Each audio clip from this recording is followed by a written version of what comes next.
नमस्कार दोस्तों, this is Vijay Kumar. आज हम डिस्कस करेंगे एवरेज के कुछ बेसिक कंसेप्ट्स और कुछ अच्छे क्वेश्चन साथ में। चलिए शुरू करते हैं। ये कुछ मेरे बारे में, मैंने ग्रेजुएशन में बीएससी मैथमेटिक्स की है और मैंने एसएससी सीजीएल 2019 और सीएचएल 2019 दोनों ही एग्जाम्स को क्लियर किया है। तो चलिए समझने का प्रयास करते हैं क्या होता है एवरेज। तो एक एग्जाम्पल के माध्यम से मैं आपको समझाने का प्रयास करूंगा कि एवरेज कहते किसको है। इससे पहले मैं आपको बता दूं, एवरेज का एक फॉर्मूला हमने सबने स्कूल्स में या कहीं कोचिंग्स में पढ़ा हुआ होता है। क्या बेसिक फॉर्मूला है? बिल्कुल।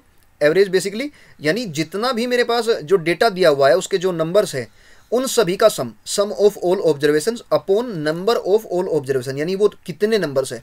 जैसे यहाँ पे मेरे पास क्या है, ये डेटा मुझको गिवन है यहाँ पे 25, 46, 64, 89, 11 और 17। तो ये डेटा इस सब का मुझको क्या करना है, सम करना है और फिर इसको डिवाइड कर देना है जितने ये नंबर्स है, यानी 6। तो ये होगा 20 + 40 यानी 60, 60, 120, 200 एंड 220। ऐसे ही यहाँ पर 5 + 6 यानी 11, 15, 24 एंड 8 32, यानी 220 + 32 यानी 252 मेरे पास ये इनका सम आ जाएगा सभी का। 252 सम आ गया। और मेरे पास ये कितने नंबर्स हैं? ये नंबर्स मेरे पास है 6। तो अगर मैं इसको 6 से डिवाइड कर जा रहा हूँ यहाँ पे, तो मुझे क्या मिलेगा? मुझे यहाँ से मिलेगा एवरेज 6 4 जा और 6 2 जा, यानी 42 मेरा जो आएगा, ये जो गिवन डेटा है इसका एवरेज आएगा। तो एवरेज के ही माध्यम से मैं आपको एक अच्छा कंसेप्ट समझाने का प्रयास करूंगा यहाँ पे। तो चलिए उसे समझने का प्रयास करते हैं। ये नंबर्स लिख लेता हूँ मैं पहले। 25 है, 46 है, 64, 89, 11 एंड देन 17। इन सभी नंबर्स का जो मेरे पास एवरेज आया है, ये कितना है? एवरेज है यहाँ पर 42। ओके। अब एवरेज से बेसिकली मतलब क्या होता है? एवरेज से मतलब यानी हमने सबको इक्वल मान लिया एक तरीके से। कैसे? जैसे मेरे पास ये मैं सभी नंबर्स को यहाँ पर क्या कर रहा हूँ, 42 42 और सभी को यहाँ पर 42 में लिख दूंगा। जितने भी मेरे पास ये 6 नंबर्स है तो सभी को मैं क्या कर दूंगा, यहाँ पर 42 लिख दूंगा। लेकिन क्या वास्तव में ये नंबर्स 42 के इक्वल है? नहीं। कुछ नंबर्स इसमें ऐसे हैं जो एवरेज से छोटे हैं और कुछ नंबर्स ऐसे हैं जो एवरेज से क्या है, बड़े हैं। तो चलिए इन्हें समझने का प्रयास करते हैं यहाँ पर। तो यहाँ पर जो छोटे नंबर्स है, अगर मैं छोटे नंबर से एवरेज का डिफरेंस देखूँ, यहाँ पे 25 का 42 से मैं डिफरेंस देख रहा हूँ, तो ये इससे क्या है, 25 17 कम है। ऐसे ही 11 की अगर मैं बात करता हूँ तो ये इससे 31 कम है। ऐसे ही अगर मैं 17 की यहाँ पर बात करूँ तो 17 जो है 42 से 25 लेस है। ठीक है। बात ऐसे ही अगर मैं जो ग्रेटर नंबर्स हैं उनकी अगर मैं बात करता हूँ तो जैसे 46 है, 46 मेरे पास 42 से कितना बड़ा है, ये +4 ज़्यादा है। ठीक है। ऐसे ही 64 कितना ज़्यादा है? 64 आपका ये होगा 22 ज़्यादा। ऐसे ही 89 जो होगा आपका, ये 47 ज़्यादा होगा आपका। ठीक है। तो चलिए इसी को समझने का प्रयास करते हैं। ये जो मैं डिफरेंस निकाल रहा हूँ, इसको डिफरेंस को क्या कहते हैं, किससे डिनोट करते हैं? तो जो ये मेरे पास छोटे नंबर्स है, जैसे 25 हो गया, 11 हो गया और 17 हो गया, इनका जब मैं एवरेज से डिफरेंस देख पा रहा हूँ यहाँ पे, तो इस डिफरेंस को मैं क्या बोलता हूँ? इस डिफरेंस को मैं कहता हूँ डेफिसिट। डेफिसिट मतलब कमी, यानी कितने की कमी है, एवरेज से कितना कम है ये। तो अगर मैं यहाँ पर टोटल डेफिसिट की बात करता हूँ, टोटल डेफिसिट की अगर मैं बात करता हूँ, टोटल डेफिसिट मीन्स यानी कुल कमी, तो ये कितना है मेरे पास यहाँ पर? अगर मैं देखूँ इन सभी को ऐड करके, -17, -31 और -25, -17 -31 यानी -48 और 25 को इसमें ऐड करूँ तो -73 मुझको मिलेगा। ऐसे ही अगर मैं टोटल सरप्लस की बात करूँ, सरप्लस किसको बोलते हैं? सरप्लस बोलते हैं यहाँ पर मेरे पास जो ये ग्रेटर नंबर है, एवरेज से जो बड़े नंबर्स हैं, इनका जो डिफरेंस होता है उसको बोलते हैं सरप्लस, यानी ये कितना ज़्यादा लेकर बैठे हैं। ठीक है। तो चलिए इसे देखते हैं कितना इनका सम आता है। टोटल सरप्लस जो मेरे पास होगा 4 + 22 यानी 26 एंड +47 यानी 53 और ये 73। तो यहाँ पर क्या मिलेगा मुझे? ये मुझको मिला यहाँ पर 73। तो अगर मैं इनका सम देखूँ यहाँ पर, ये टोटल डेफिसिट का और टोटल सरप्लस का, तो इनका जो सम होता है उसको हम क्या बोलते हैं? उसको हम बोलते हैं डेविएशन, नेट डेविएशन। ठीक है, इसको क्या बोलते हैं? Net deviation. और नेट डेविएशन आपको देखने को मिलेगा यहां पर कितना है?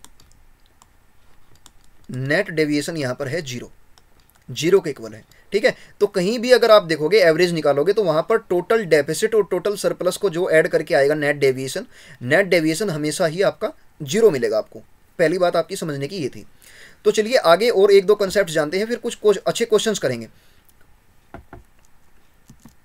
जैसे यहां पर क्या है, मैं अगर n कॉन्जिक्यूटिव नेचुरल नंबर्स की अगर मैं बात करता हूं, यहां पर लिख सकते हैं आप कॉन्जिक्यूटिव,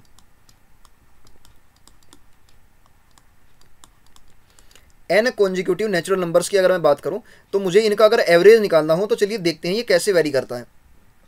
अगर मेरे पास कोई भी एक नंबर है, सपोज करो मैं मुझे 50 का एवरेज निकालना है, तो ये यहाँ पर कितने नंबर है? ये नंबर तो एक ही है। 50 को अगर 1 से मैं डिवाइड करूंगा तो 50 आएगा। तो यानी मैं कह सकता हूँ किसी भी एक नंबर का अगर मैं एवरेज निकालना चाहूँ तो वो नंबर खुद ही उसका एवरेज होता है। जैसे अगर मैं पहला natural number, first natural number जो मेरे पास 1 होता है, 1 का अगर एवरेज देखूँ तो क्या होगा? 1 ही होगा। लेकिन अगर मैं 1 और 2 यानी फर्स्ट 2 नेचुरल नंबर का अगर सम देखता हूँ, 1 और 2 का अगर मैं सम देखूँ तो ये 3 होगा। और अगर मैं इसका एवरेज देखूँ तो एवरेज क्या होगा? इसको 2 से डिवाइड कर दूंगा और एवरेज मुझको मिलेगा 1.5। ऐसे ही अगर मैं फर्स्ट 3 नेचुरल नंबर्स लेता हूँ, जैसे 1 + 2 + 3, यानी ये कितना होगा? ये 6 हो जाएगा। और 6 को मुझे कितने नंबर से डिवाइड करना है? कितने नंबर्स लिए मैंने यहाँ पर मैंने लिए हैं 3 नंबर्स। ठीक है, तो अगर मैं यहाँ पर 3 से डिवाइड करूँगा तो मुझको जो एवरेज मिलेगा, ये एवरेज मिलेगा मुझको 2। यानी आप 3 से डिवाइड करोगे 6 को तो आपको 2 मिलेगा। ऐसे ही अगर आप क्या करोगे, फर्स्ट 4 नेचुरल नंबर्स ले रहे हो तो आपको जो सम मिलेगा वो 10 मिलेगा और जो आपका एवरेज होगा ये 2.5 होगा।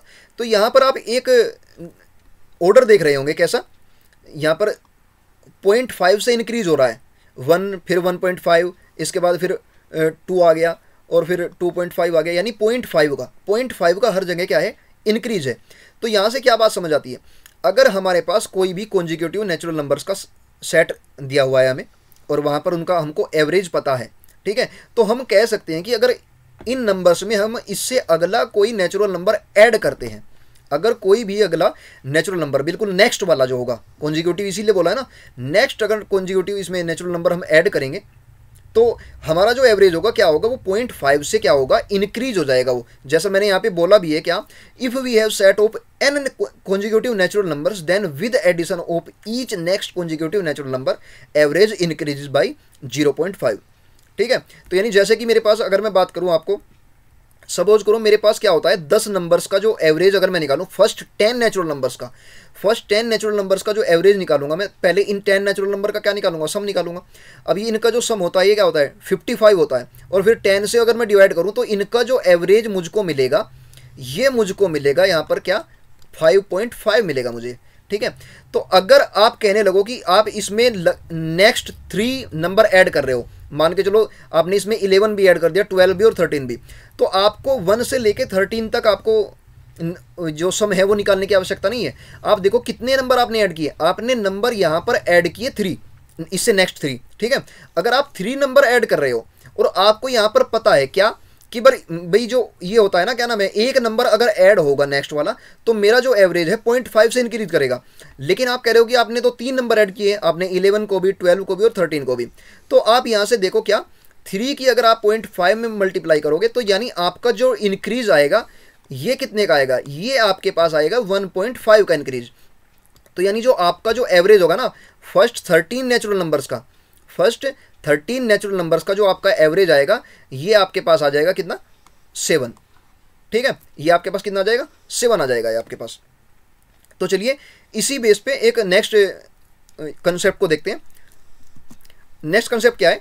Average of n consecutive even natural number. हमने पीछे क्या डिस्कस किया? पीछे हमने डिस्कस किया कॉन्जिक्यूटिव नेचुरल नंबर, यानी जो लगातार 1 2 3 4 5 इस तरीके से।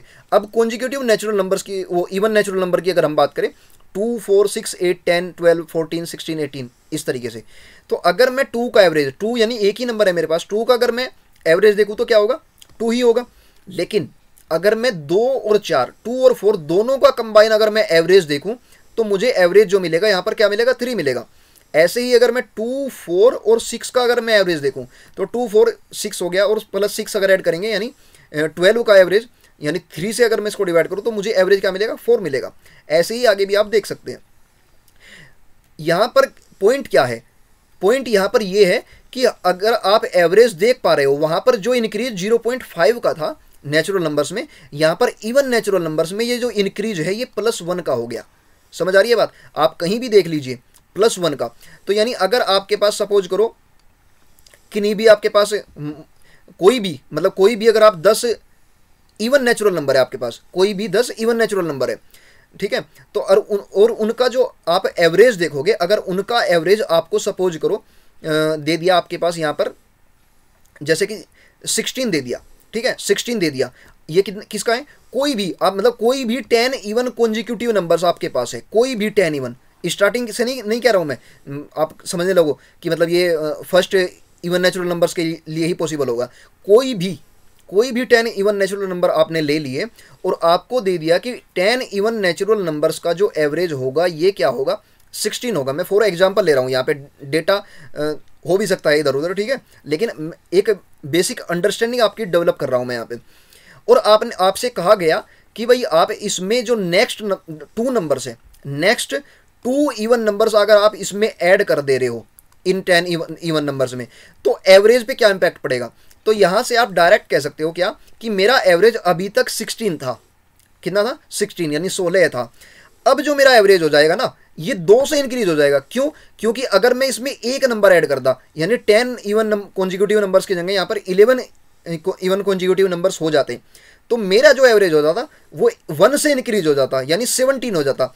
लेकिन अभी क्योंकि मैंने 2 नंबर इसमें ऐड किए, तो मेरा जो एवरेज होगा ये भी 2 से क्या होगा, इंक्रीज हो जाएगा, और नया जो एवरेज बनेगा ये बनेगा 18, ठीक है। और यही जो कंसेप्ट लागू होता है, ये भी यही लागू होता है कॉन्जिक्यूटिव ओड नेचुरल नंबर्स पर। मैंने आगे ये टेबल बनाई हुई है, आप यहाँ से समझ सकते हैं इसको, ठीक है। तो चलिए कुछ क्वेश्चंस की तरफ अब बढ़ते हैं, आपको और अच्छी अंडरस्टैंडिंग आपकी यहाँ से बिल्डअप होगी। देखते हैं, यहाँ पर क्वेश्चन बोला गया, the average of 7 consecutive odd numbers is x if the series is extended to the both sides by adding 3 numbers to the left of first number and adding 4 numbers to right, making it a series of 14 consecutive odd numbers. Then what is the new average of these 14 consecutive odd numbers? ठीक है, तो चलिए इस question को समझने का प्रयास करते हैं। यहाँ पर मेरे पास क्या है भाई, 7 नंबर्स है, 7 consecutive odd numbers, 1, 2, 3, 4, 5, 6, 7, ये 7 हो गए। अब आपको यहाँ पर एक बात समझनी होगी, आपको पता होगा कि कोई भी अगर अर्थमेटिक सीरीज होती है, अर्थमेटिक प्रोग्रेशन एपी जिसको बोलते हैं, वो आप लोग आपने 10th में पढ़ी होगी, तो अगर मतलब सेम डिफरेंस वाली सीरीज जैसे 2, 4, 6, 8 इस तरीके से, तो यहाँ पर क्या है, 2, 2 का कॉमन डिफरेंस आ रहा है यहाँ पे। समझ आ रही है आपसे ये बात, यानी जहाँ पर कॉमन डिफरेंस होता है उसको आप एपी बोलते हो। तो यहाँ पर अगर मेरे पास ये सेट दिया हुआ है, मुझे 7 कॉन्जिक्यूटिव ओड नंबर्स का मुझको सेट दिया हुआ है, तो अगर मुझे ये सेट दिया हुआ है तो इनमें डिफरेंस कितने का है, 2, 2 का, तो ऑब्वियस सी बात है कि ये एपी है। और अगर एपी कहीं पर ऐसी हो जिसमें नंबर ऑफ टर्म्स ओड हो, नंबर ऑफ टर्म्स ओड से क्या मतलब है, जैसे यहाँ पर क्या है, टोटल नंबर ऑफ टर्म्स क्या है, 7 है, ठीक है, तो मेरा जो एवरेज होता है ना वो मिडल टर्म ही हो जाती है। जैसे 3 इधर से हो गई, ये 3 इधर से है, ये वाली जो मैं कह रहा हूँ, और 3 इधर है मेरे पास, तो जो एवरेज होगा ना, एवरेज जो ये मिडल वाला नंबर बचा ये है। और इसने एवरेज क्या बोला है, इसने बोला है कि एवरेज तो x है, तो यानी ये आपका क्या हो गया, मिडल नंबर भी यही हो गया। समझ आ रही है ये बात, ठीक है। अब इसने क्वेश्चन में क्या बोला है, इसने क्वेश्चन में बोला है कि अगर मैं फर्स्ट नंबर के लेफ्ट में 3 नंबर्स को और यहां पर ऐड कर लूं, कैसे देखते हैं। यानी यहां पर भी एक नंबर, इससे पहले वाला जो जस्ट ओड नंबर होगा, इससे पहले वाला ओड नंबर, और इससे पहले वाला, ऐसे 3 नंबर तो मैंने इधर ऐड कर लिए। अब राइट साइड में मुझको क्या करना है, 4 नंबर ऐड करने हैं, 4, ये नेक्स्ट कॉन्जिक्यूटिव ओड नंबर, ये नेक्स्ट हो गया, और ये, ठीक है। तो अभी मेरे पास जो नंबर ऑफ टर्म्स हो गई, टोटल नंबर ऑफ टर्म्स मेरे पास कितनी है, टोटल नंबर ऑफ टर्म्स मेरे पास पहले 7 थी, और 7 नंबर्स मैंने ऐड किए, 3 लेफ्ट में 4 राइट में, तो यानी 14 बन गई मेरे पास। अब एक बात बताइए, मैंने अभी आपसे बताया कि अगर कहीं भी मेरे पास एपी में नंबर ऑफ टर्म्स अगर ओड है तो मिडल टर्म जो होती है वही मेरा एवरेज हो जाती है। कैसे, जैसे मैं आपको यहाँ पे एक एग्जांपल लेके बताता हूँ। जैसे मेरे पास क्या है, x एक नंबर है, x+2 एक नंबर है, और x+4 एक नंबर है। ठीक है, तो यहां पर अगर मैं आपसे कहूं कि इनका जो यहाँ पे AP बनी हुई है, तो इनका जो एवरेज होगा ये मिडल टर्म होगा, क्योंकि नंबर ऑफ टर्म्स क्या है यहाँ पर 3 है। लेकिन अगर आप कहने लगो कि यहाँ पर एक नंबर और आप इससे नेक्स्ट वाला लिख लीजिए, क्या, x+6 लिख लीजिए आप यहाँ पे, अभी इनका एवरेज क्या होगा, तो अभी जो इनका एवरेज होगा ना, तो आपने कितना नंबर एक्सटेंड किया है, आपने यहां पर एक नंबर एक्सटेंड किया है x+6, तो आपको बेसिकली कुछ भी नहीं करना। अभी तक आपका एवरेज क्या था, x+2, आपने एक नंबर ऐड किया है इससे अगले वाला, तो आपका जो एवरेज होगा ना, आपका एवरेज 1 से इंक्रीज हो जाएगा यहाँ पर, तो यानी x+3 आंसर आ जाएगा। ठीक है, तो चलिए यहाँ से मैं यही बात आपको यहाँ पर समझाने का प्रयास करता हूँ, कैसे देखते हैं।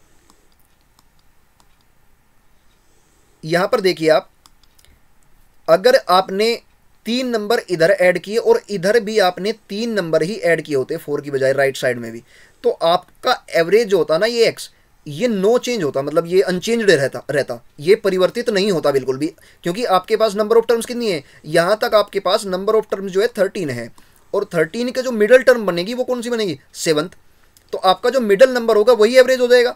लेकिन अभी आपके पास ये जो 14th नंबर है ये भी बचा हुआ है, तो जब ये भी बचा हुआ है, अगर मैं इसको भी इंक्लूड कर लूँ, इसको इंक्लूड करने के बाद मेरा जो एवरेज होगा वो क्या होगा, वो क्यों आपने एक नंबर ऐड किया है, और क्योंकि ये ओड वाला केस है, ओड कॉन्जिक्यूटिव नंबर वाला, तो आपका एवरेज क्या होगा, 1 से इंक्रीज हो जाएगा, यानी x+1 आपका आंसर आ जाएगा। तो अगर आपको देखो ये कंसेप्ट पता है, तो आप बहुत ही आसानी से अपना जो आंसर है वो मार्क कर सकते थे। ठीक है, क्योंकि आपको पता है भाई 7 का ठीक है x है, आपने 3 नंबर यहाँ पे इंक्रीज ऐड कर दी, मतलब 3 नंबर, और ऐसे ही राइट साइड में आपने क्या किया, 3 नंबर को ऐड कर दिया। अब आपको पता है कि अभी भी आप बैलेंस्ड है, आपका एवरेज अभी तक भी x है, आपको एक्स्ट्रा क्या है, ये जो 14th नंबर है ना, ये चेंज लाएगा एवरेज में।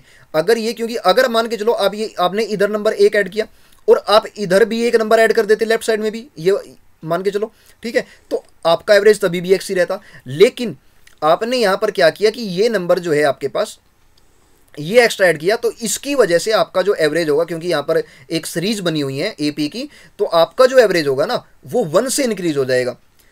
ठीक है, अब आप कहने लगो क्या कि भाई हमें तो जो है इस कंसेप्ट से नहीं करना, आप इसे उससे बताइए क्या नाम है, बेसिक से कैसे करेंगे। तो चलो बेसिक से भी मैं आपको यहाँ पर बता देता हूँ कैसे। मैंने आपको ऊपर बताया कि यहाँ पर अगर मेरे पास 3 ही नंबर होते, x, x+2 और x+4, तो आपका जो एवरेज होता ये क्या होता, ये x+2 होता। लेकिन अगर आप x+6 को भी ऐड कर लोगे, तो अब आप क्या इसमें मिडिल टर्म निकाल सकते हो। तो यहाँ पर मिडिल टर्म की अगर मैं बात करूँ, तो मिडिल टर्म यहाँ पर क्या होंगी, 2 होंगी, x+2 होगी एक तो, और एक x+ क्या होगी, 4 होगी। आप इन दोनों को ऐड करो और आप डिवाइड कर दो, किससे, 2 से डिवाइड कर दो, आपका एवरेज आ जाएगा। ऐसे ही मैं नीचे क्वेश्चन में करूँगा, अगर मेरे पास ये जो नंबर है ये वाला, ये x है, तो इससे नेक्स्ट यानी मेरे पास जो 8th टर्म होंगी, ये क्या होगी मेरे पास, ये मेरे पास होगी x+2। अब ये मेरे पास 2 मिडिल टर्म है, क्योंकि मेरे पास टोटल नंबर ऑफ टर्म्स यहाँ पर क्या है, 14 है, और 14 में ये x है और ये x+2, ये 7th टर्म है x, और x+2 जो है 8 टर्म है मेरे पास। तो अगर मैं इनको ऐड करूं, अगर मैं इनको ऐड करता हूं x+2, और फिर इसको मैं 2 से डिवाइड करता हूं, ठीक है, इसको मैं 2 से डिवाइड करता हूं, तो मेरा जो एवरेज मिलेगा वो क्या मिलेगा, 2x+2/2।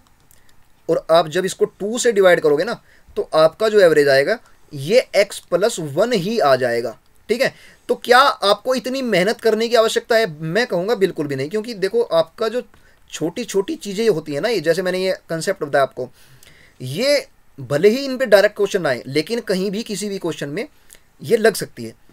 आगे क्वेश्चंस में हम समझने का प्रयास करेंगे।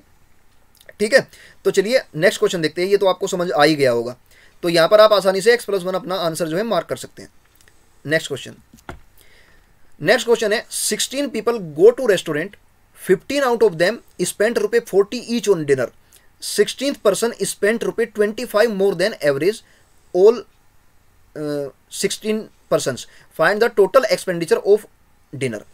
यानी 16 लोग जो है, 16 व्यक्ति जो है रेस्तरां में जाते हैं, यानी रेस्टोरेंट में जाते हैं, और उनमें से जो 15 लोग हैं, 15 ने क्या किया, अपने खाने पर प्रति व्यक्ति ने 40-40 रुपये अपने मतलब स्पेंड किए। और जो 16वां व्यक्ति है, ठीक है, 16th जो पर्सन है, उसने क्या किया, जितना 16 लोगों का एवरेज था, जितना 16 लोगों का एवरेज था उससे 25 रुपये एक्स्ट्रा उसने पे किया है। तो खाने का कुल खर्च हमको निकालना है यहाँ से। तो चलिए देखते हैं यहाँ पर क्या है भाई। मैं इसको दोनों तरीके से बताऊंगा आपको, मतलब बेसिक कंसेप्ट से बताऊंगा और जो आसानी से हम सोच सकते हैं इसको ऐसे ही बताऊंगा। तो पहले मैं आसानी से सोचने वाला बताता हूँ, उसके बाद में फिर बेसिक बताऊंगा।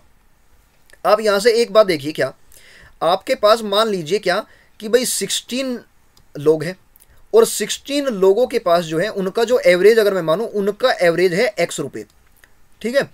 और 15 लोगों ने जो है 40 रुपये पर पर्सन के हिसाब से स्पेंड की है। तो यानी आप कह सकते हो कि अगर प्रत्येक व्यक्ति 40-40 रुपये क्या कर रहा है, स्पेंड कर रहा है, तो यानी 15 लोगों का जो एवरेज हो गया ये क्या हो गया, ये 40 ही हो गया ना, 40 हो गया। अब 16th पर्सन की अगर बात करें, 16th जो पर्सन है 16वां व्यक्ति जो है ये कैसे स्पेंड करता है अपना जो ये अमाउंट है, ये कैसे कितना इसने स्पेंड किया यहाँ पे। तो ये क्या करता है, जितना 16 लोगों का एवरेज है यानी वो क्या है x है, उससे 25 एक्स्ट्रा ये पे करता है, ठीक है। तो अब आप एक बात समझिए यहाँ, अगर मान के चलो आपके पास 16 लोगों का एवरेज क्या है x है और 16th जो पर्सन है 16वां जो व्यक्ति है लास्ट पर्सन ये क्या करता है, एवरेज से 25 रुपये एक्स्ट्रा पे करता है। तो यानी ये जो 25 आया, मान के चलो, देखो मैं कैसे समझाऊंगा इस क्वेश्चन को। अगर यहाँ से आपको x की वैल्यू निकालनी हो यानी आपको एवरेज यहाँ से निकालना है, एवरेज अगर यहाँ से आप निकालो तो आप कह सकते हो क्या कि भाई 15 लोगों का जो एवरेज था ये तो 40 था, यहाँ तक कोई समस्या नहीं थी। अगर 16वां व्यक्ति जो था ये भी 40 रुपये स्पेंड करता तो मेरा जो एवरेज होता ये 40 होना था, लेकिन वो कुछ ज़्यादा पे कर रहा है, ठीक है, ज़्यादा स्पेंड कर रहा है अपने उस पर डिनर पे। तो उसने क्या किया, एक्स्ट्रा 25 उसने स्पेंड किया। अब 25 रुपये जो ये मेरे पास है ना, ये मेरे डिवाइड हो जाएंगे कितने में, 15 में। 15 में ये मेरे डिवाइड हो जाएंगे। आप कहोगे 16 में क्यों नहीं किया। अजी एक बात बताओ आप, ये जो x है, x तो उसके पास ऑलरेडी उसने स्पेंड कर दिया, मतलब एवरेज के बराबर तो उसने दे ही दिया, ठीक है। एवरेज को हटाकर कितना उसके पास बचा, एवरेज को हटाकर 25 रुपीज़ उसके पास ज़्यादा बचे। तो ये 25 जो है ये इन 15 लोगों में अगर मैं बांट दूं तो मेरे पास जो होगा ये एवरेज आ जाएगा। एवरेज यानी यहाँ से कितना आएगा, ये मेरे पास आएगा 40 प्लस, ये मैं अगर 5 से इसको ऊपर नीचे डिवाइड कर दूं तो ये हो जाएगा 5/3। ये मेरा एवरेज हो गया। लेकिन आपसे क्या पूछा है, आपसे एवरेज नहीं पूछा है, आपसे पूछा है खाने का खर्च। तो अगर टोटल खर्च की अगर आप बात करते हो तो यहाँ पर 16x आपको निकालना होगा, क्योंकि अगर आप क्या करोगे, आपके पास एवरेज क्या है, x है, और लोग कितने हैं, लोग है आपके पास 16, यानी आपको 16x की वैल्यू निकालनी है, ठीक है। तो यानी 16 की अगर मैं जब मल्टीप्लाई करूँगा किसमें, इसमें ये 40 प्लस 5/3, इसमें अगर मैं मल्टीप्लाई करूँ तो कैसे करूँगा, देखो ये हो जाएगा मेरे पास 16 की अगर मैं 40 में मल्टीप्लाई करता हूँ तो ये होगा 640 प्लस 16 5 जो हो जाएगा मेरे पास 80/3, 80/3 यानी 26 पॉइंट कुछ आएगा, ठीक है, 26.6 के समथिंग। तो आप कह सकते हो यहाँ से ये हो जाएगा आपके पास 666.6 और 6 आएगा तो 6 7 कर लीजिए उसको आप। तो यही आपका आंसर हो जाएगा, ऑप्शन सी जो होगा आपका ये आंसर हो जाएगा। तो ये समझ आया आपको, ये मतलब ये एक ऐसी अप्रोच है जो आप आसानी से सोच सकते हैं, वरना तो आपको इक्वेशन बना के करना होगा क्वेश्चन, और आप उससे भी कर सकते हो, वो भी ज़्यादा मतलब डिफ़िकल्ट नहीं है। लेकिन मैं आपको सजेस्ट करूँगा कि आप ये जो सोच है अपनी, इसको आप डेवलप कीजिए थोड़ा, मतलब प्रैक्टिस के जरिए ही होगी ये, ठीक है। तो चलिए देख लेते हैं इसको कैसे हम इसको कर सकते हैं विद इक्वेशन। देखो यहाँ पर क्या था भाई, मैंने एवरेज माना था 16 लोगों का जो एवरेज था वो x माना था, तो यानी टोटल खर्च क्या होगा 16x हो जाएगा। और ये किसके इक्वल होगा, ये इक्वल होगा 15 लोगों का जो खर्च है, यानी 15 प्लस 40, ठीक है। प्लस यहाँ पर क्या, यहाँ पर मेरे पास जो 16th जो पर्सन है ना, ये क्या कर रहा है, ये x प्लस 25 यानी 16 लोगों का जो एवरेज है उससे 25 ज़्यादा ये क्या कर रहा है, स्पेंड कर रहा है। तो चलिए देखते हैं, इसको सोल्व करते हैं। यहाँ पर क्या होगा, ये 15x हो जाएगा और 15x इक्वल क्या होगा, ये 15 हो जाए यानी 600 और प्लस 25 है तो 625 ये मेरे पास आ गया। यहाँ से आपको निकालनी क्या है, आपको यहाँ से 16x की वैल्यू निकालनी है, आपको यहाँ से 15x की या x की वैल्यू नहीं निकालनी। तो चलिए देखते हैं, 16x की वैल्यू अगर आपको निकालनी है तो आप कैसे करोगे, आप 625 को डिवाइड कर दीजिए किससे, 15 से। ये बेसिक कंसेप्ट से ये तो सबको आते होंगे, और फिर 16 से आप क्या कर दीजिए, मल्टीप्लाई कर दीजिए। तो चलिए देखते हैं, 5 3 जा और 5 120 जा। तो 125 की अगर मैं 16 में अगर मल्टीप्लाई करता हूँ तो क्या होगा, 125 8 जा 1000 होता है, और 1000 2 जा यानी 2000 हो जाएगा आपके पास, ही 2000 अपॉन 3। अब आप इसको आसानी से डिवाइड कर सकते हैं, तो ये वही आएगा अगेन 666.67 रुपीज़। इतना आपने क्या किया, उन लोगों ने डिनर पे स्पेंड किया। तो चलिए नेक्स्ट क्वेश्चन को समझने का प्रयास करते हैं। नेक्स्ट क्वेश्चन क्या है, क्वेश्चन है यहाँ पर मेरे पास, ए बी और सी का औसत जो वजन है ये 48 kg है, ठीक है। If D is included then average weight becomes 45 kg। If A person E whose weight is 5 kg more than D replaces A, then average of B C D and E is this 46, यानी find the weight of A. तो चलिए question को करने का प्रयास करते हैं। मेरे पास यहाँ पर क्या है, ए बी सी अगर 3 बंदे हैं, ए बी और सी, तो इनका जो एवरेज वेट है, इनका एवरेज वेट है 48 kg, ठीक है। अगर मैं यहाँ से डी को भी शामिल कर लेता हूँ, ए बी सी और डी, इन मतलब ये 4 बंदे यहाँ पर हो गए, तो मेरा जो एवरेज होगा यहाँ पर 45 kg होगा। तो आप क्लियरली देख पा रहे होंगे यहाँ से कि 48 था पहले और 45 हो गया, यानी यहाँ पर 3 का डिक्रीज हो गया।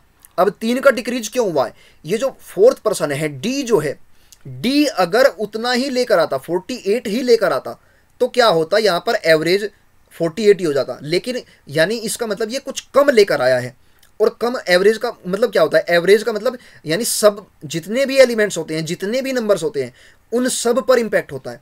तो यानी इस जो 3 का जो डिफरेंस आया है, ये इस 3 का डिफरेंस इन 4 बंदों पर पड़ा होगा, ठीक है।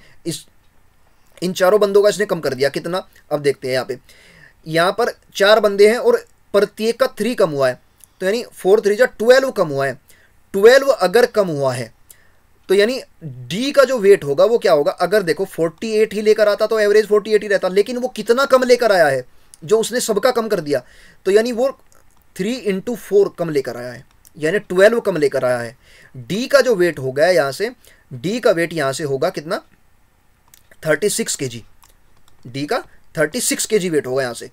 आगे क्या बोला इसने आगे बोला है, if A person E whose weight is 5 kg more than D, यानी एक कोई पर्सन ई है, ठीक है, इसका जो वेट है ना ये डी से 5 kg ज़्यादा है, यानी 36 से 5 kg अगर ज़्यादा है तो मेरे पास क्या होगा, 41 kg होगा।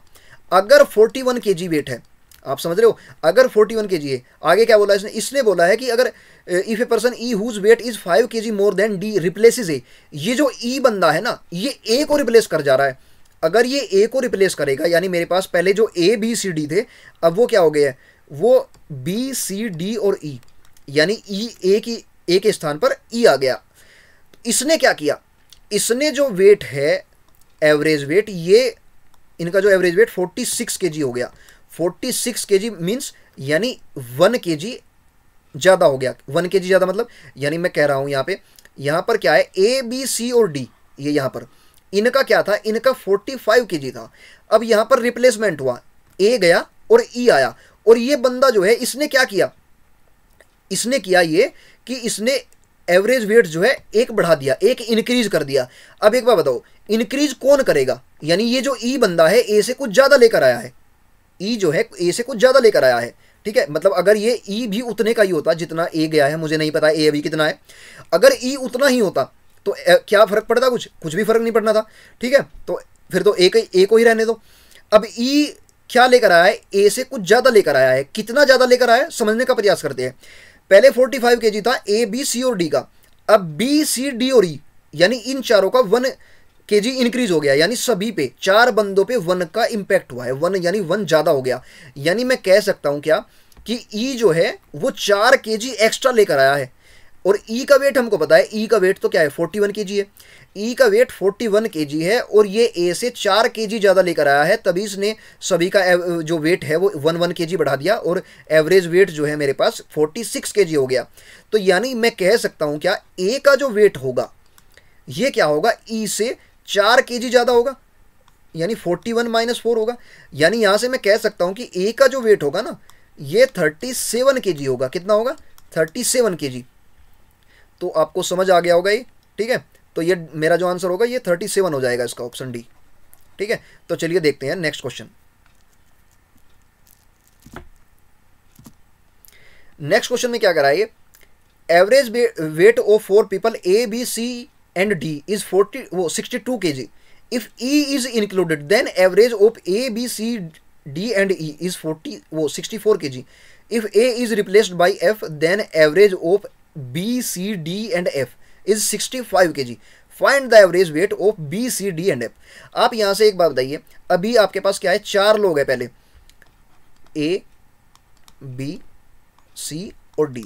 4 लोगों का जो एवरेज वेट है आपके पास क्या है, 62 kg है। क्या है? 62 kg है।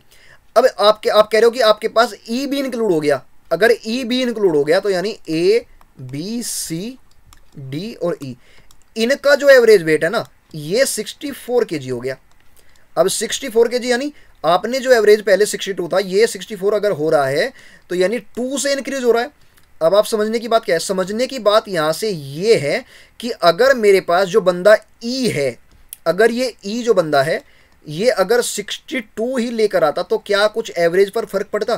कुछ फर्क नहीं पड़ता, एवरेज 62 ही रहता एज इट इज। लेकिन ये क्या कर रहा है, ये 2 एक्स्ट्रा लेकर आ रहा है। अगर ये बंदा 2 एक्स्ट्रा लेकर आ रहा है तो आप यहां से एक बात बताइए, क्या ये जो 5 लोग हैं ए बी सी डी और ई, इन पांचों पर 2 का इंक्रीज हुआ होगा, तो यानी 2 × 5 इंक्रीज हुआ होगा। यानी जो ई लेकर आया है ये कितना, 62 तो लेकर आया ही है, प्लस सभी के लिए 2 एक्स्ट्रा लेकर आया है। तो यानी 72 kg जो होगा मेरा ई का वेट होगा। Got it? आगे क्या बोला है इसने?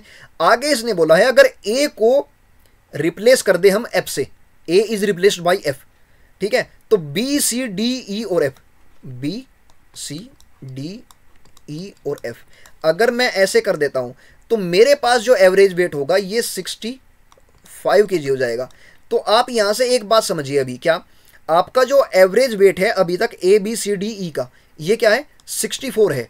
आपने क्या किया, ए को आउट कर दिया और एफ को क्या कर लिया, इन कर लिया। आपसे क्या पूछा है, आपसे फिर बी सी डी एफ का पूछा है आपसे। तो चलिए देखते हैं कैसे इसको हम सोल्व कर पाएंगे।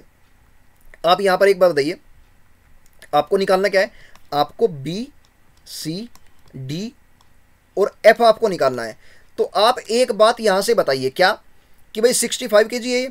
अब 65 kg जो मेरे पास ये जो वेट है ना, ये कितने बंदों का है, ये भी 5 बंदों का है। और ऊपर जो ऊपर कितने थे, ऊपर भी मेरे पास 5 ही बंदे थे। तो यहां से आप कह सकते हो क्या कि अगर आपके पास ए गया और एफ आया, देखो तो यानी रिप्लेसमेंट केस है, तो यानी एफ ने क्या किया, ए से कुछ ज्यादा लेकर आ गया। ये ए से कुछ ज्यादा लेकर आया, कितना ज्यादा लेकर आया देखेंगे। पहले देखते हैं आपको निकालना क्या है, आपको निकालना है बी सी डी और एफ का एवरेज निकालना है, एवरेज वेट। तो बी सी डी और एफ का अगर आपको एवरेज वेट निकालना है तो आप कैसे निकालोगे, तो चलिए उसी को समझने का प्रयास करते हैं यहां से। तो यानी आप एक बात बताइए मुझे, ये जो बी सी डी और एफ है, ए बी सी डी का क्या था, ए बी सी डी का जो था ऊपर था 62 kg था, और ई जो मेरे पास बंदा है, ई जो मेरे पास बंदा है इसका वेट मुझे पता है क्या है, 72 है। आप एक बात बताओ छोटी सी, यहां बिल्कुल मतलब आसान भाषा में आपको समझाने का प्रयास कर रहा हूं मैं यहाँ पे, कैसे, यहां पर क्या है, बी सी डी ई और एफ है, यहां पर 5 बंदे हैं और नीचे क्या है, नीचे 4 बंदे हैं। अगर ई मेरे पास 65 kg वेट का होता और ये ऐसे ही निकल जाता यहां से, ये सपोज करो ऐसे ही निकल जाता यहां से, तो क्या वेट पर कुछ फर्क पड़ता, बिल्कुल नहीं, ठीक है। तो फर्क कहीं से पड़ेगा, फर्क पड़ेगा अगर ये कुछ ज़्यादा लेकर जा रहा है, ये क्योंकि इसने इसका जो वेट है ये क्या है, यहाँ पर इसका जो वेट है ना ये 72 है, ई का जो वेट है ये 72 है, यानी ये 65 तो लेकर गया ही गया, ठीक है, 65 तो लेकर जाएगा ही जाएगा। एक्स्ट्रा कितना लेकर गया, एक्स्ट्रा 7 लेकर गया है, और 7 जो है ना, 7 का इंपैक्ट किस पे पड़ेगा, 7 का इंपैक्ट जो पड़ेगा इन 4 लोगों पर पड़ेगा, बी सी डी और एफ पे। जब इन 4 लोगों पर पड़ेगा तो यानी 7 को आप डिवाइड करोगे किससे, 4 से।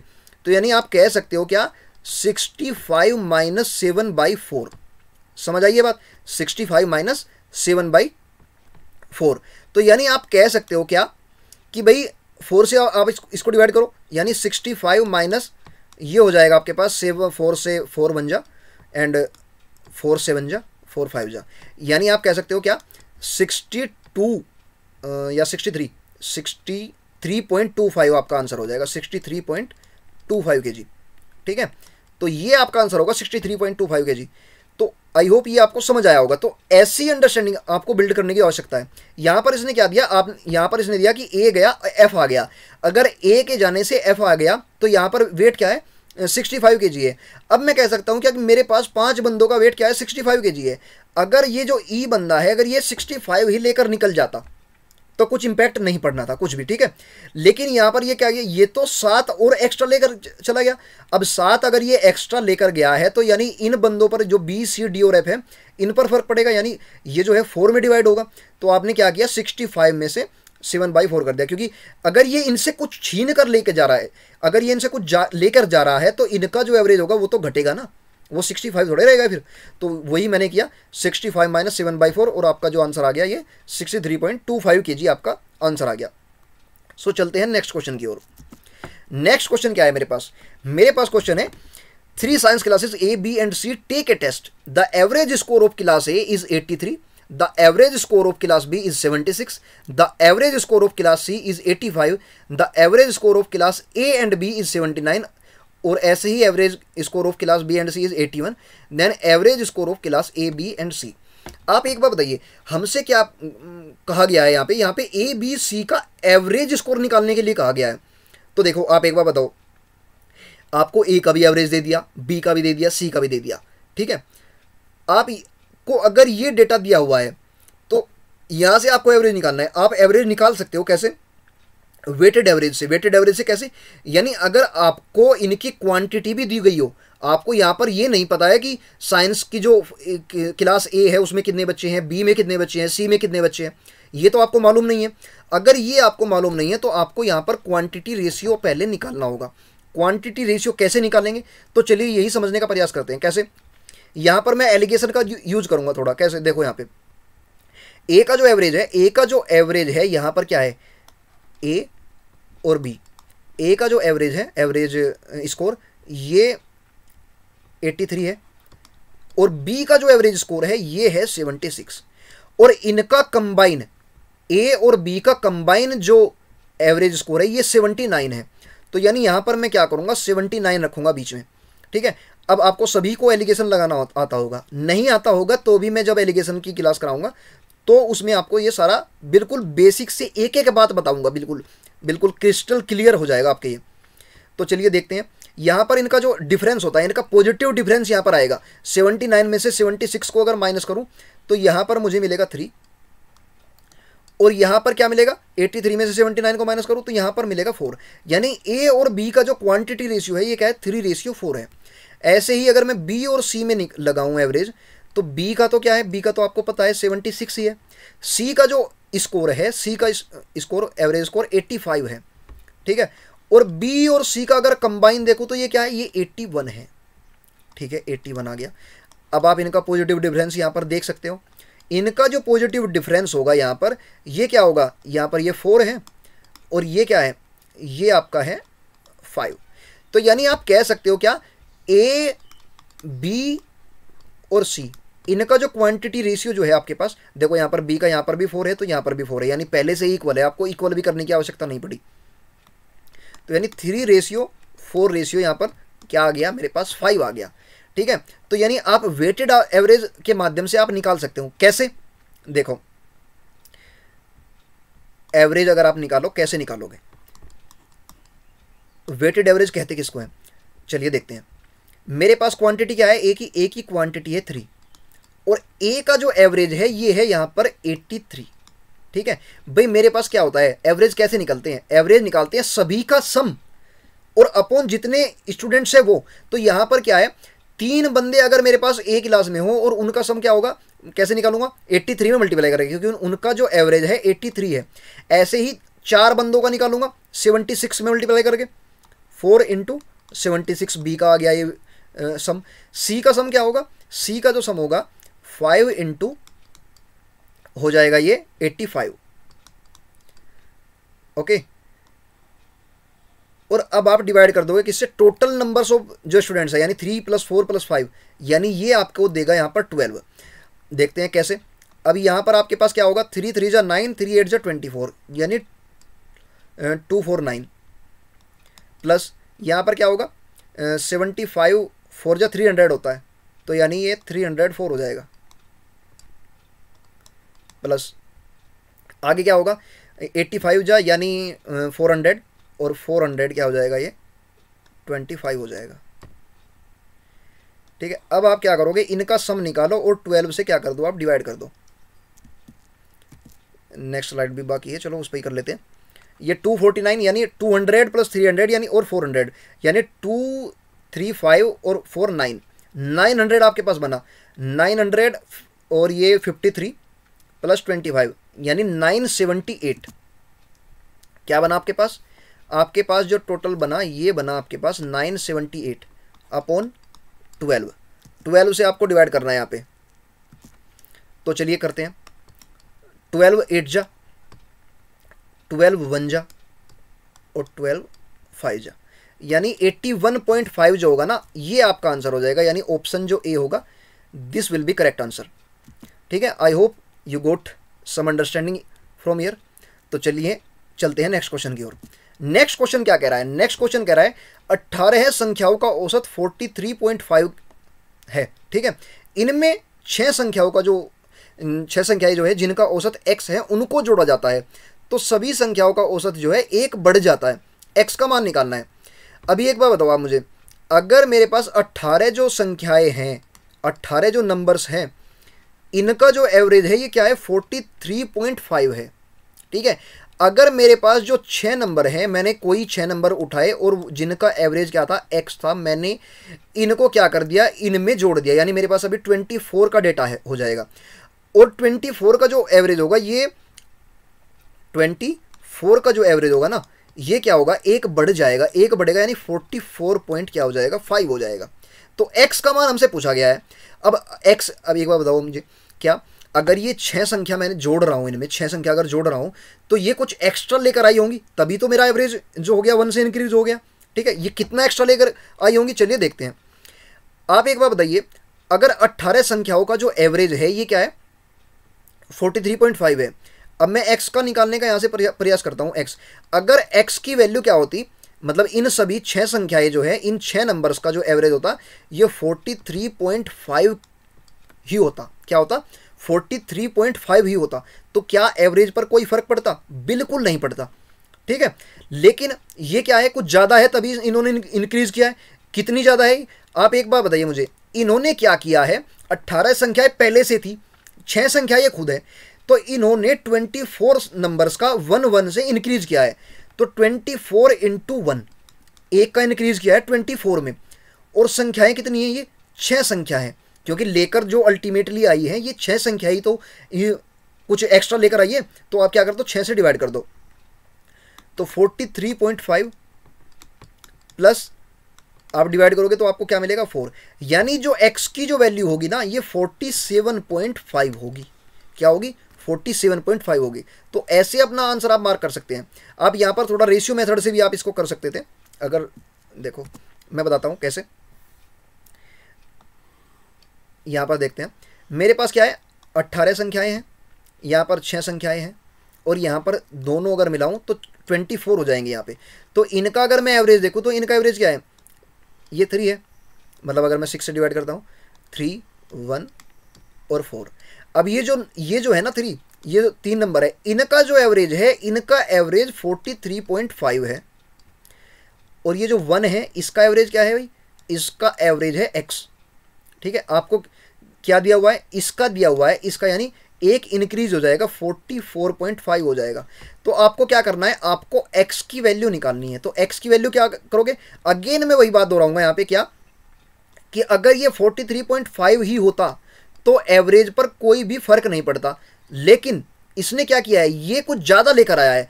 कितना ज़्यादा लेकर आया है, ये ज़्यादा लेकर आया है मेरे पास यहाँ पर, क्योंकि इसने क्या किया, 4 नंबर जो मेरे पास है यहाँ पर, 4 नंबर में एक एक का इंक्रीज कर दिया इसने। 4 नंबर में क्या किया, एक एक का इंक्रीज कर दिया, यानी 4 × 1, और डिवाइड कर दो आप इसके जो ये है 1, क्योंकि रेशियो से आप डिवाइड करोगे ना। पहले जहाँ पर आप 6 से डिवाइड कर रहे थे आप, वहाँ पर आप रेशियो से डिवाइड करोगे। 6 का जो रेशियो है क्या है, 1 है। तो यहाँ से भी आपको जो आंसर मिलेगा ये 47.5 ही मिलेगा। Got it. तो चलिए नेक्स्ट क्वेश्चन की ओर बढ़ते हैं। आशा करता हूँ कि आपको ये समझ आया होगा। नेक्स्ट क्वेश्चन क्या है, क्वेश्चन है यहाँ पर, एक कक्षा में लड़कों का औसत वजन 65 kg है और 50 लड़कियों का औसत वजन जो है 60 kg है। कुछ दिनों बाद क्या हुआ, चलिए पहले इसे इतना ही लिख लेते हैं। यहाँ पर क्या है भाई, यहाँ पर बॉयज़ है मेरे पास और यहाँ पर क्या है, गर्ल्स है।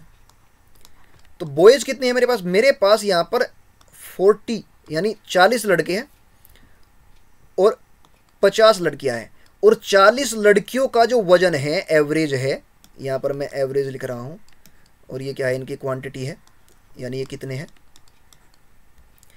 तो एवरेज जो इनका है, एवरेज यहाँ पर क्या है 65 kg है, ठीक है। और लड़कियों का जो एवरेज है ये क्या है, ये 60 kg है। कितना है, 60 kg है ये, ठीक है।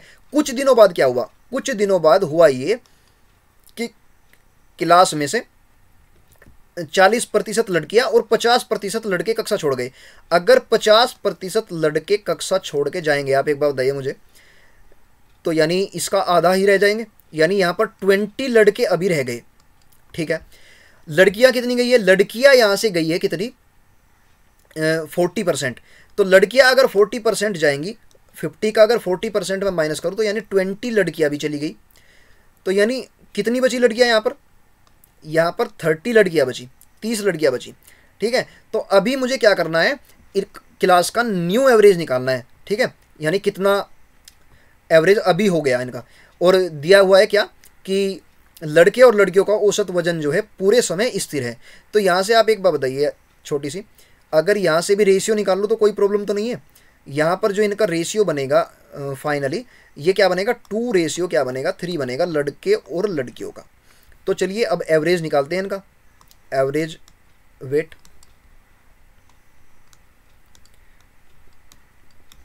एवरेज वेट क्या होगा इनका, एवरेज वेट यहाँ से होगा 2 × 65, क्योंकि 2 लड़के हैं और 65 प्रत्येक लड़के का वेट है। प्रत्येक लड़के यानी क्योंकि एवरेज है तो प्रत्येक को मैंने सेम ही मान लिया। ऐसे ही 3 लड़कियां हैं, क्योंकि रेशियो लेकर चल रहे हैं ना, तो और यहाँ पर वेट क्या है इनका 60 है। अब आप डिवाइड कर दोगे, टोटल जो इनकी नंबर है 2 + 3 यानी 5 से आप इसको डिवाइड कर दोगे, तो आपको क्या मिलेगा, यहाँ से देखते हैं। 2 × 65 यानी 130, और ये हो जाएगा आपके पास 360 यानी 180, 130 और 180 कितना हो जाएगा, ये 310, 310/5। तो आपको क्या मिलेगा यहाँ से, 62 kg आपको एवरेज वेट मिल जाएगा। कितना मिलेगा, 62 kg। Option B will be correct. तो यहाँ से आप एक चीज़ और कर सकते थे, क्या बता देता हूँ। देखो आप डायरेक्ट ऐसे देख सकते थे, यहाँ से 5 से गया है कितना, 13 जा, और ये जाएगा आपका कितना, 12 जा, तो 100 हो जाएगा आपके पास। 2 कितना, 2 13 यानी 26 प्लस ये हो जाएगा आपके पास कितना, 36। 26 और 36 को अगर आप ऐड करके देखोगे, 26 और 36 को, तो आपको अल्टीमेटली क्या मिलेगा, 62 kg ही मिलेगा। आप ऐसे भी इसको सोच सकते हो। जितना प्रैक्टिस करोगे देखो उतना ही आपको ये सारी चीज़ें समझ आनी शुरू होंगी। तो चलिए नेक्स्ट क्वेश्चन की ओर बढ़ते हैं। नेक्स्ट क्वेश्चन क्या है, नेक्स्ट क्वेश्चन मेरे पास है क्या, 13 संख्याओं का औसत जो है 43 है। पहली 3 संख्याओं का औसत 37 है, अगली 7 संख्याओं का औसत 47 है। 11वीं संख्या 12वीं संख्या का 3 गुना और 12वीं संख्या 13वीं संख्या से 1 अधिक है। 11वीं और 13वीं संख्याओं का औसत ज्ञात करो। ये क्वेश्चन काफ़ी ट्रेंडिंग है। ऐसे क्वेश्चन पिछले 2 सालों से ये जो है TCS आपका पूछ रहा है। Just a second. तो चलिए इसको करने का प्रयास करते हैं।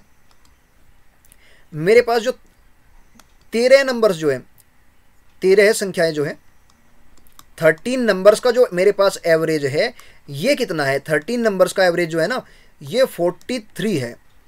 और पहली 3 की अगर मैं बात करूं 3 नंबर्स का, तो ये कितना है, फर्स्ट 3 का 37 है, और नेक्स्ट 7 का कितना है, नेक्स्ट 7 नंबर्स का ये आपका 47 है।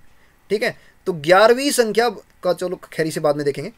आप पहले यहाँ से एक बार बताइए मुझे, यहाँ पर डिफरेंस कितने का है, यहाँ पर डिफरेंस कितने का है, 43 से 37 6 का है। और क्योंकि 3 नंबर्स है मेरे पास, 3 नंबर ऐसे हैं जो 37 लिए हुए बैठे हैं, और यानी कितना कम लिए हुए बैठे हैं, -6 × 3 यानी -18 कम लिए हुए बैठे हैं। 3 नंबर्स तो हो गए ऐसे। आगे क्या है, आगे जो ये इनका अगर मैं डिफरेंस देखूं यहाँ पर, ये जो मेरे पास है 43 का और 47 का अगर मैं डिफरेंस देखता हूं, तो ये मेरे पास क्या है, ये 7 नंबर्स ऐसे हैं जो 4 एक्स्ट्रा लिए हुए बैठे हैं। 47 और 43 का डिफरेंस क्या होगा, 4 ही होगा ना, तो 7 × 4, क्योंकि 7 नंबर से और 4 एक्स्ट्रा लिए हुए बैठे हैं, तो यानी ये कितना, ये 28 एक्स्ट्रा लिए हुए बैठे हैं। तो यहां से जो आपका डेविएशन आएगा, ये डेविएशन कितना बनेगा, ये आपका डेविएशन बनेगा यहां से, यानी कितना सरप्लस आपके पास हो जाएगा यहाँ पर 10 का, यानी +10 आपके पास अभी भी बचा हुआ है। और मैंने आपको क्वेश्चन के स्टार्टिंग में ही बताया था कि एवरेज में क्या होता है, नेट डेविएशन जो होता है 0 होता है। नेट डेविएशन 0 मतलब अगर यहाँ पर 10 का सरप्लस मुझको ये 10 संख्याएं मिलाकर दे रही है, तो बाकी आगे की जो 3 संख्याएं होंगी, नेट डेविएशन 0 करने के लिए, नेट डेविएशन 0 करने के लिए आगे की जो संख्याएं होंगी मेरे पास 3, वो क्या देंगी, वो मुझे -10 यानी 10 का डेफिसिट देंगी। वो 10 का डेफिसिट से क्या मतलब है, यानी अगर मैं बात करूं यहां से देखो 11th + 12th + 13th, अगर मैं इनके सम की बात करूं, इनका सम क्या होगा भाई, इनका जो टोटल जो 13 संख्याएं थी, उनका जो एवरेज था 43 था। 43 में अगर मैं 3 की मल्टीप्लाई यहां पर करता हूं, तो ये क्या मिलेगा मुझे, 129 मिलेगा। लेकिन इनका जो सम है ना, ये 129 नहीं है, इनका सम 129 से 10 कम है। क्यों, क्योंकि यहां पर 10 ज़्यादा है और यहां पर 10 कम होगा, तभी तो डेविएशन क्या होगा, नेट डेविएशन 0 होगा। तो यानी मैं डायरेक्ट ही कर सकता हूं यहां से, इन तीनों का जो सम होगा ये 120 क्या होगा, वो सॉरी 119 होगा।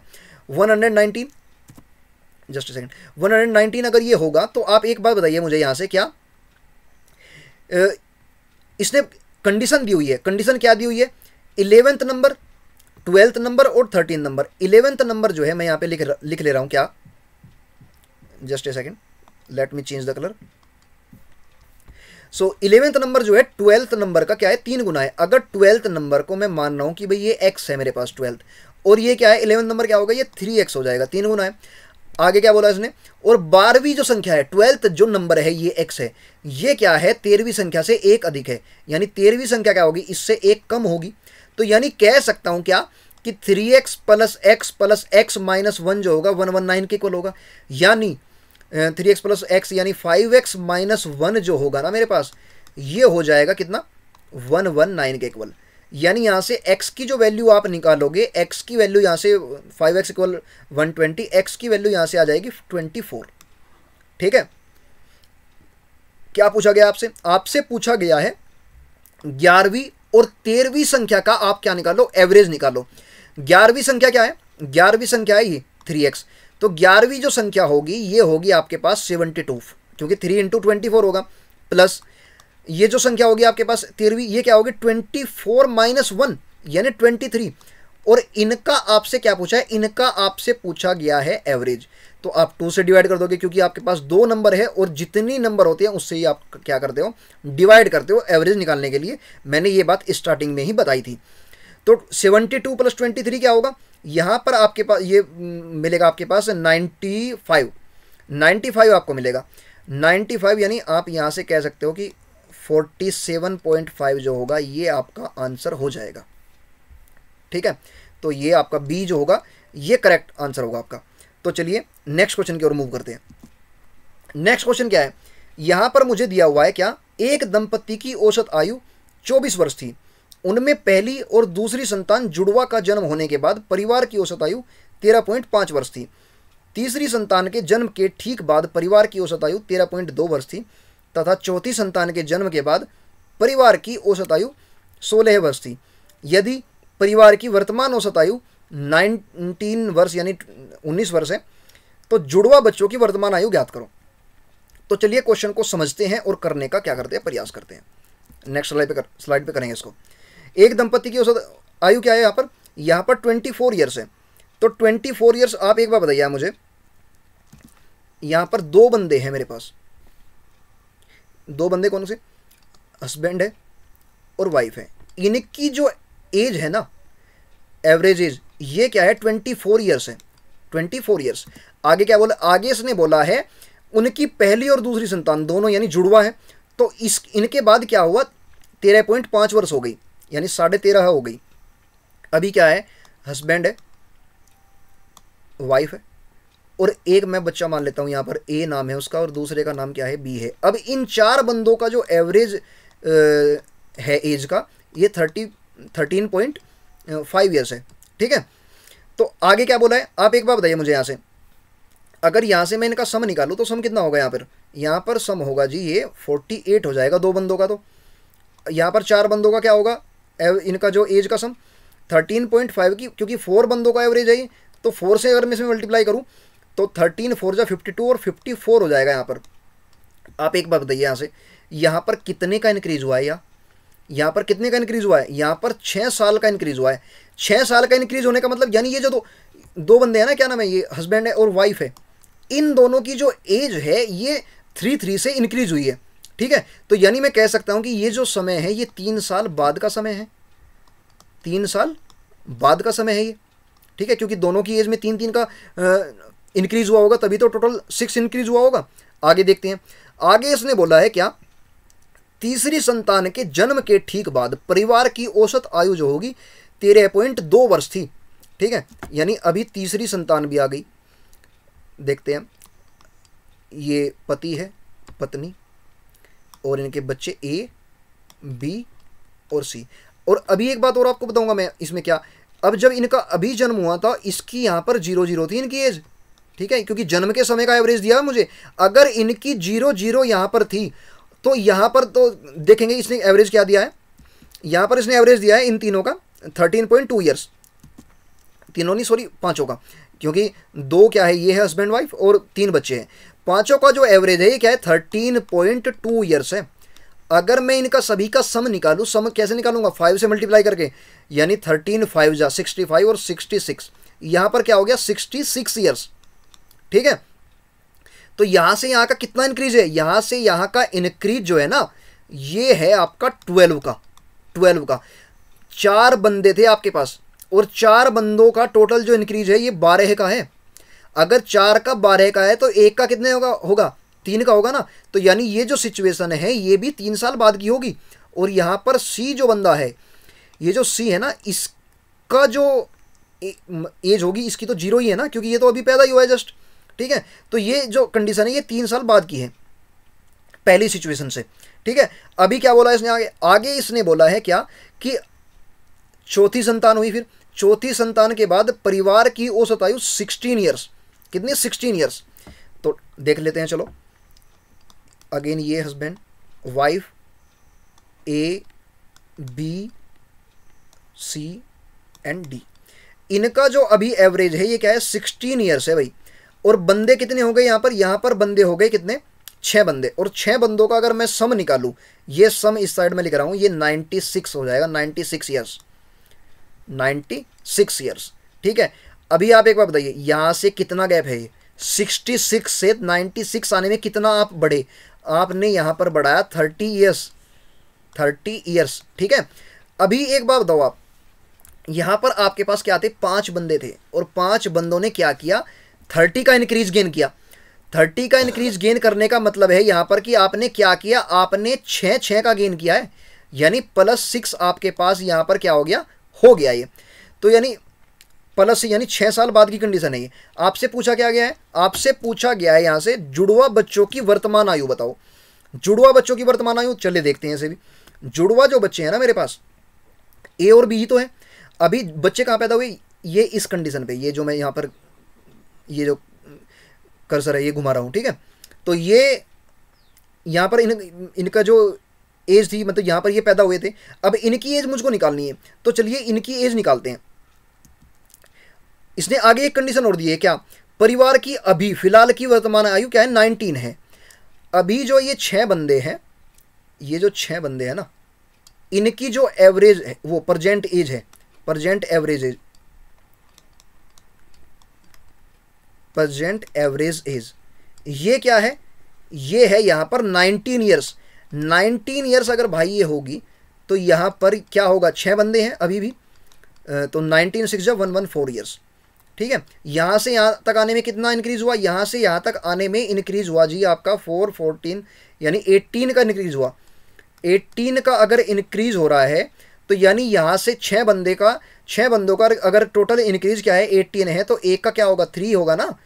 तो अभी आप देख सकते हो कि अभी वर्तमान जो है, प्रेजेंट एज जो है इन बच्चों की क्या होगी, जुड़वा बच्चों की जो सबसे पहले पैदा हुए थे। देखो यहाँ पर इनकी एज क्या थी, 0 0 थी। अभी यहाँ पर 3 साल यहाँ पर बढ़े, 6 यहाँ पर बढ़े और 3 यहाँ पर बढ़े, तो यानी 3 6 और 3 यानी कितना हो गया, ये हो गया आपके पास इन दोनों की जो ए और बी की जो एज होगी ये होगी 12 ईयर्स, प्रेजेंट एज ऑफ ए और बी। ठीक है, ए एंड बी, इनकी जो प्रेजेंट एज होगी ये क्या होगी 12 ईयर्स। ठीक है, तो आई होप आपको ये समझ आया होगा। देखो क्वेश्चन को एक बार समझ आ जाए फिर तो आसानी से होने लगते हैं। आपको ये लगा होगा कि काफ़ी बड़ा क्वेश्चन है, एग्जाम में टाइम लग जाएगा। देखो टाइम लगता है तब जब आपकी प्रैक्टिस नहीं होती है, और कुछ क्वेश्चन आपको देखो ऐसे मिलेंगे भी जो टाइम टेकिंग होंगे। ठीक है, तो अच्छा यही है कि अपनी प्रैक्टिस को बहुत ज़्यादा अच्छा कीजिए, और उसके बाद फिर जो लेंथी क्वेश्चन है उनको बाद में अटैम्प्ट करते हैं सब, आप भी बाद में अटैम्प्ट कीजिए। ठीक है, लेकिन पहले क्या होगा, पहले युद्ध में जाने से पहले देखो युद्ध के लिए क्या होगा, तैयार तो होना पड़ेगा। ठीक है, उसके बाद ही आप अच्छा परफॉर्म कर